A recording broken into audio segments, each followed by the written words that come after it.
जय माता दी भक्तों। आज का जो वीडियो है ये उन सब लोगों के लिए है, उन सब भक्तों के लिए है जो अक्सर मुझसे सवाल करते हैं, गुरुजी हमें गुप्त नवरात्रि के बारे में जानना है। ये क्यों मनाए जाते हैं, इनके पीछे क्या रहस्य है, क्या महत्व है, कब से शुरू हो रहे हैं 2023 में, कब इनका अंत होगा, क्या हमें करना चाहिए, क्या नहीं करना चाहिए और कैसे करना चाहिए गुप्त नवरात्रों को। तो आइए इन सब के संदर्भ में मैं ये वीडियो बनाने जा रहा हूँ और इन सभी चीज़ों का आपको उत्तर इस वीडियो के माध्यम से देने जा रहा हूँ। तो आपसे मेरी विनती है कि आप इस वीडियो को ध्यानपूर्वक सुनिए, समझिए और उसके बाद गुप्त नवरात्रि जो आज तक नहीं करते आए हैं या जो भी करते हैं और जो भी आपको बदलाव करने इस वीडियो के माध्यम से जान के ज्ञान लेके आप गुप्त नवरात्रों का ध्यान कर सकते हैं, व्रत कर सकते हैं, पूजा पाठ कर सकते हैं भगवती की। तो सबसे पहला जो प्रश्न उठता है वो ये उठता है कि गुप्त नवरात्रि क्यों मनाई जाती है, क्यों करी जाती है गुप्त नवरात्रि। तो मैं आपको बता दूं कि गुप्त नवरात्रि अन्य नवरात्रि की तुलना में काफ़ी अलग होती है। इस नवरात्रि में गुप्त विद्या की सिद्धि हेतु साधना की जाती है। इस नवरात्रि में तंत्र साधना की जाती है जो कि गुप्त होती है, इसलिए इसे गुप्त नवरात्रि कहा जाता है।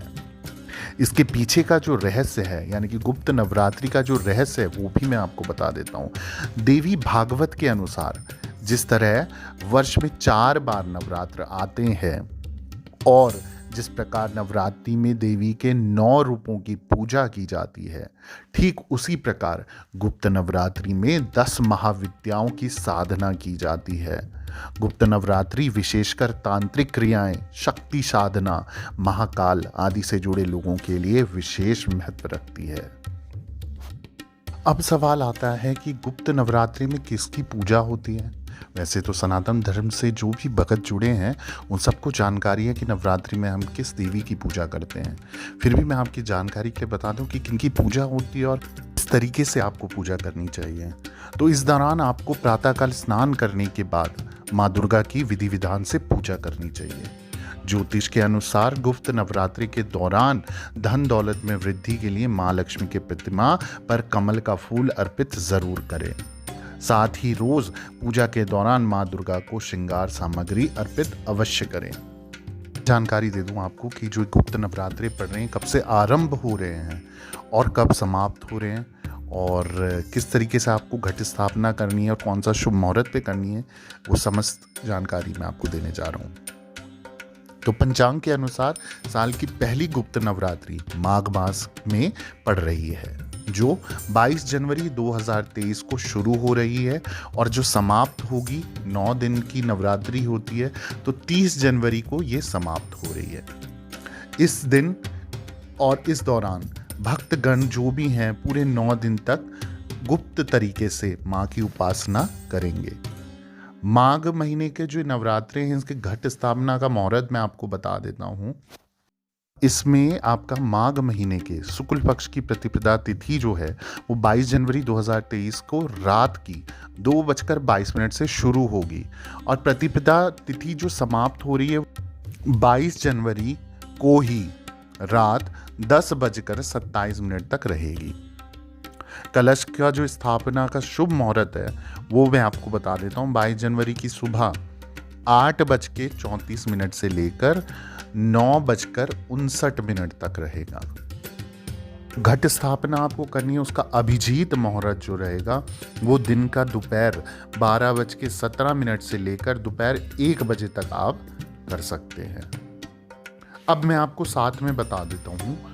आइए जानते हैं वो 10 महाविद्याएं कौन सी हैं जिनका पूजा, जिनका स्मरण करने से, जिनका नाम लेने से आपकी गुप्त नवरात्रि सफल हो जाते हैं और जो भी आपकी मनोकामना है वो पूरी हो जाती है। तो गुप्त नवरात्रि के दौरान माँ भगवती की 10 महाविद्याओं की पूजा की जाती है जैसा मैंने आपको बताया, जिसमें सबसे पहला नाम आता है महाकाली का यानी कि माँ काली। दूसरा जो है माँ तारा है, फिर माँ षोडशी त्रिपुर सुंदरी है, फिर माँ भुवनेश्वरी है। अगली जो 5वीं महाविद्या है वो माँ छिन्नमस्ता है। छठी महाविद्या जो है वो माँ भैरवी है। 7वीं माँ धूमावती। 8वीं महाविद्या जो है वो माँ बगला है। 9वीं महाविद्या जो है वो माँ मातंगी है और 10वीं जिसे हम आखिरी महाविद्याओं में गिनती करते हैं, वो है माँ कमला। मैंने आपको बताया 10 महाविद्याओं का नाम, और मैंने शुरू में भी आपको बताया था कि गुप्त नवरात्रि में माँ दुर्गा के 10 विद्या की पूजा करने का विधान है। गुप्त नवरात्रि को सिद्ध और कामना पूर्ति के लिए माना जाता है। मान्यता है कि गुप्त नवरात्रि के दौरान माँ शक्ति की साधना करने से जीवन के हर कष्ट दूर हो जाते हैं। इसके साथ ही साधक तंत्र मंत्र और विशेष पाठ करके अपनी कामना को पूर्ण करते हैं। अब जो ध्यान रखने वाली चीज है, यानी कि जो नियम है नवरात्रि का, चाहे वो आपके गुप्त नवरात्रे हों, चाहे जो बाकी नवरात्रे आते हैं, इस दौरान जो बिल्कुल भी हमें नहीं करना चाहिए वो है मांस मदिरा का सेवन, लहसुन और प्याज का सेवन बिल्कुल नहीं करना चाहिए। माँ स्वयं एक नारी है, इसलिए नारी का सदैव सम्मान करना चाहिए। जो नारी का सम्मान करते हैं, माँ दुर्गा उन पर अपनी कृपा बरसाती हैं। इस दौरान घर पर कलेश, द्वेष या अपमान नहीं करना चाहिए। ऐसा करने से आपके नवरात्रे बिल्कुल भी सफल नहीं होंगे। तो अगर आपसे कोई भी गलती जाने अनजाने किसी भी भगवती के रूप में किसी भी औरत का, किसी भी लड़की का दिल आप दुखा देते हैं, तो आप उससे क्षमा प्रार्थी हो और आप उससे क्षमा मांगे, ताकि आपके नवरात्रे शुभ रहें, आपके काम मंगलमय हों, फलदायी हों, भगवती आप पे कृपा बरसाए और आपकी समस्त मनोकामनाएं पूरी करे। अब इसी के संदर्भ में एक और सवाल प्रकट होता है, वो है कि गुप्त नवरात्रि में हमें क्या करना चाहिए। तो जानकारी दे दूं कि गुप्त नवरात्रि के दौरान माँ दुर्गा को लाल रंग का फूल अवश्य चढ़ाएं। इसके साथ ही हवन करते समय चावल की खीर में शहद मिलाकर आहुति दें। ऐसा करने से बिजनेस, नौकरी में तरक्की मिलेगी, प्रमोशन होगा। इसके साथ ही घर में सकारात्मक वातावरण रहेगा। अब सभी भगत लोग ये भी पूछते हैं कि गुरुजी हमें कोई ऐसा मंत्र दे दीजिए जो हम नवरात्रि में या गुप्त नवरात्रि में साधना या सिद्धि के लिए, या नॉर्मल तरीके से भी आप मंत्र जाप करना चाहते हैं 9 दिन तक, तो आप इस मंत्र का जाप कर सकते हैं। मंत्र है आपका क्रीम ह्रीम काली ह्रीम क्रीम स्वाहा। एक बार फिर से बता देता हूँ, गुप्त नवरात्रि का जो मंत्र है वो है क्रीम ह्रीम काली ह्रीम क्रीम स्वाहा। जो अगली जानकारी मैं देने जा रहा हूँ वो है कि गुप्त नवरात्रि में हमें क्या खाना चाहिए। तो मैं आपको जानकारी के लिए बता दूं कि गुप्त नवरात्रि के व्रत में गेहूं के आटे का इस्तेमाल वर्जित होता है, यानी कि गेहूं का आटा हमें नहीं खाना चाहिए और उससे बनी चीज़ों का भी सेवन हमें उस दिन पे नहीं करना चाहिए। इसके स्थान पर आप अरारोट का आटा, राजगीरा का आटा, कुट्टू का आटा, सिंघाड़े का आटा, साबूदाना आटा इस्तेमाल कर सकते हैं। इसके अलावा आप समा के चावल और फलों का सेवन भी कर सकते हैं। इन नवरात्रियों पे अगर आप सप्तशती का पाठ करना चाहते हैं या जप करना चाहते हैं तो ये अत्यधिक फलदायी होता है। आपका 100 गुना फल बढ़ जाता है। किसी भी साधना सिद्धि को अगर आप इसको नवरात्रि पे कर लेते हैं या प्रारंभ कर लेते हैं तो वो 100% सिद्ध हो जाती है, आपके समस्त कार्य बना देती है। जिस चीज़ की आप जिस शक्ति की पूजा अर्चना कर रहे हैं इस समय पे, वो शक्ति आपको खुद आकर आशीर्वाद देती है। आपकी समस्त मनोकामनाएं इस दुर्गा सप्तशती का पाठ करने से, उनका स्तोत्र करने से पूर्ण हो जाती है। और साथ ही साथ अगर आप नवारण मंत्र का जाप कर लेते हैं तो ये भी आपके लिए अत्यधिक फलदायी होगा। और सिद्ध करने के लिए इस समय पे आप कोई साधक हैं या कोई भगत हैं जो साधना करना चाहते हैं, सिद्धि करना चाहते हैं, किसी शक्ति को पाना चाहते हैं या किसी मंत्र को सिद्ध करना चाहते हैं, तो ये बहुत अच्छा समय है इन सभी महाविद्याओं का या तंत्र विद्याओं का ज्ञान लेने का। जो निवारण मंत्र है ओम ऐंग ह्रीं क्लीं चामुंडाय विच्चे, इस मंत्र का भी आप रोज 9 दिन तक 108 बार जाप अवश्य करें। आपकी जो भी मन इच्छा है, जो भी संकट है, वो माँ भगवती अवश्य ही काटेगी। तो इसको नवरात्रि आप सप्तशती का पाठ और जप करना ना भूलिएगा। अब 9 दिनों तक चलने वाले इस पर्व का समापन पूर्णाहुति हवन एवं कन्या भोज कराकर किया जाना चाहिए। पूर्णाहुति हवन दुर्गा सप्तशती के मंत्रों से किए जाने का विधान है, किंतु यदि ये संभव ना हो तो देवी के निवारण मंत्र सिद्ध कुंजिका स्तोत्र अथवा दुर्गा अष्टोत्तर शतनाम स्तोत्र से हवन संपन्न करना श्रेयस्कर रहता है। तो अगर आप हवन और जो चालीसा और ये सब पाठ आप कर लेते हैं इस दिन पर, यानी कि पूरे 9 दिन तक भी कर सकें, यथाशक्ति अनुसार आपको करना है। वरना अष्टमी या नवमी में जब भी आप कन्या पूजन करें, कन्या भोज कराएं, तो उस समय पर भी हवन आहुति ज़रूर कीजिएगा। आपको 10 गुना फल अपने व्रतों का, अपने इस पाठों का, इन मंत्रों का मिल जाएगा। अब अक्सर भक्त मुझसे ये भी सवाल करते हैं कि माँ की शक्ति को कैसे प्राप्त कर सकते हैं। तो माँ दुर्गा की उपासना कर शक्ति प्राप्त की जा सकती है। आपको करना क्या होगा, इन गुप्त नवरात्रों के समय पे माँ दुर्गा के 108 नामों का जाप करना है। अपने घर में अखंड ज्योति अवश्य जलाएं। सुबह शाम दोनों समय माँ दुर्गा की पूजा करें। पूजा शुरू करने से पहले गणेश जी का ध्यान अवश्य करें। उनकी एक माला का जाप, अगर कोई आप सिद्धि साधना कर रहे हैं तो अवश्य करें, उनसे आदेश लें।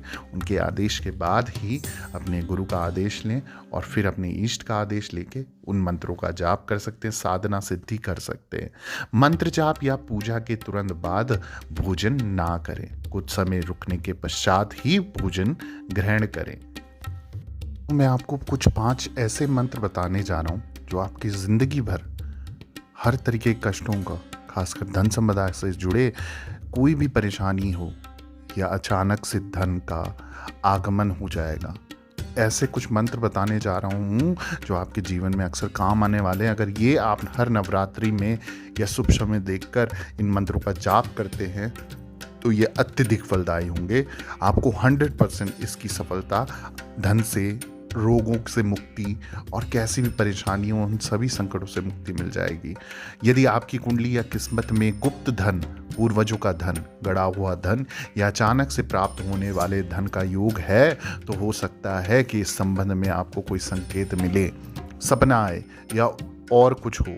यदि आपको लगता है कि कुंडली में तो अपार धन की संभावना है परंतु अभी तक ऐसा कुछ हुआ नहीं है, तो गुप्त धन प्राप्त का एक मंत्र भी है जिससे किसी विशेषज्ञ से सलाह लेकर उसे जाप कर आप धन प्राप्त की संभावना को बढ़ा सकते हैं। मैं आपको कुछ मंत्र बता देता हूँ, आप इनका जाप करिए। कई बार ऐसा होगा कि स्वप्न के माध्यम से भी आपको बहुत जानकारी मिल जाएगी। तो रावण संहिता के अनुसार सपने में शगुन और स्वर विज्ञान के माध्यम से व्यक्ति को ये संकेत मिल जाते हैं कि उसे सोने के जेवरातों से भरा चांदी का घड़ा या खजाना मिल सकता है। कहते हैं कि कुछ लोगों को सपने में अक्सर सांप दिखाई देते हैं। वो कौन से रंग के? सफ़ेद रंग का अगर सांप दिखता है या जलता हुआ दीपक दिखाई देता है तो इसका मतलब है कि उनके लिए कोई खजाना गाड़ कर गया है जो संकेत दे रहा है। यदि किसी जातक की जन्म कुंडली में यदि चंद्रमा ग्रह बृहस्पति के स्वामी भाव में युग में स्थित हो तो ऐसे जातक को गड़े हुए धन की प्राप्ति होती है। यदि अष्टम भाव का मालिक उच्च का हो तथा धनेश व लाभेश के प्रभाव में हो तो व्यक्ति को निश्चित रूप से अचानक धन लाभ होता है। पूर्व समय में इस योग को गड़े धन प्राप्ति के लिए अहम माना जाता था। इस योग की खासियत होती है कि ये अचानक प्राप्त होता है। मस्तिष्क रेखा सही स्थिति में हो, यानी कि टूटी या कटी हुई नहीं हो, साथ ही भाग्य रेखा की एक शाखा जीवन रेखा से निकलती हो, हथेलियां गुलाबी व मांसल हों तो करोड़ों में संपदा होने का योग बनता है। कहते हैं कि गुप्त धन प्राप्ति के लिए माता का एक मंत्र है, जो मंत्र आप स्क्रीन पर देख सकेंगे। इस मंत्र को रात्रि में सोने से पूर्व एक माला रोज जापें।